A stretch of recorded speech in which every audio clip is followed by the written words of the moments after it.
नमस्कार दोस्तों आज हम ज़मीन से जुड़ी हुई कुछ धाराओं को जानेंगे, देखेंगे जो आपके लिए उपयोगी हो सकती हैं। देखिए धारा 24 है।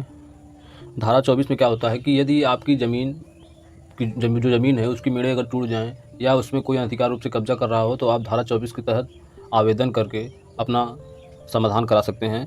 धारा 33 क्या होता है जान लीजिए। धारा 33 में यदि कृषक, जो भूमिधर कृषक हैं, यदि उनकी मृत्यु हो जाती है तो उनके नाम के स्थान पर उनके वारिसानों के नाम पर ज़मीन को किया जाता है। ये धारा 33 का प्रयोग किया जाता है यहाँ पे।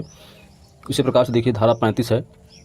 धारा 35 में यदि जो कृषक था, मृतक काश्तकार के वारिसानों में विवाद होता है तो राजस्व निरीक्षक जो होते हैं वो इसको विवादित श्रेणी में भेजते हैं, जिससे इसका समाधान न्यायालय द्वारा होता है। इसी प्रकार से देखिए धारा 38 है। धारा 38 में यदि आपके अभिलेख में, राजस्व अभिलेख, खतौनी में, खसरे में या नक्शे में कहीं भी कोई त्रुटि हो जाती है तो आप धारा 38 के तहत आवेदन करते हैं, जिससे उसमें सुधार किया जाता है। इसी प्रकार से देखिए धारा 63-64 जान लीजिए क्या होता है। धारा 63-64 में LMC जो होती है, भूमि प्रबंधन समिति द्वारा ग्राम सभा में जो पात्र व्यक्ति होते हैं उनको पट्टा दिया जाता है। उससे जुड़ी हुई धाराएँ हैं।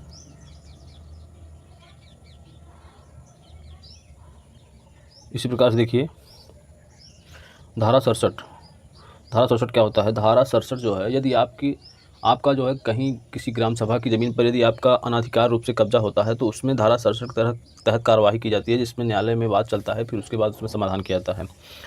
उससे जुड़ा हुआ धारा ये है धारा 67।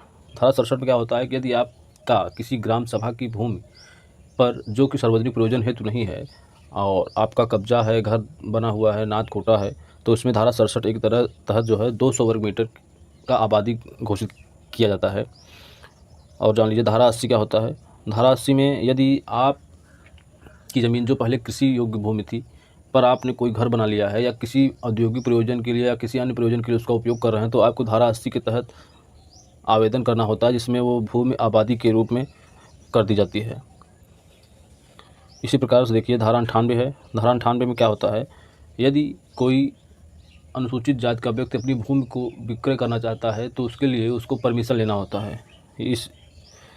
इसी प्रकार से धारा 116 देखिए। धारा 116 में क्या होता है, यदि कोई खेत है या प्लाट है जिसमें कई काश्तकार हैं उस घाटे का जो है इनको विभाजन कराना है तो धारा 116 के तहत वाद दाखिल किया जाता है।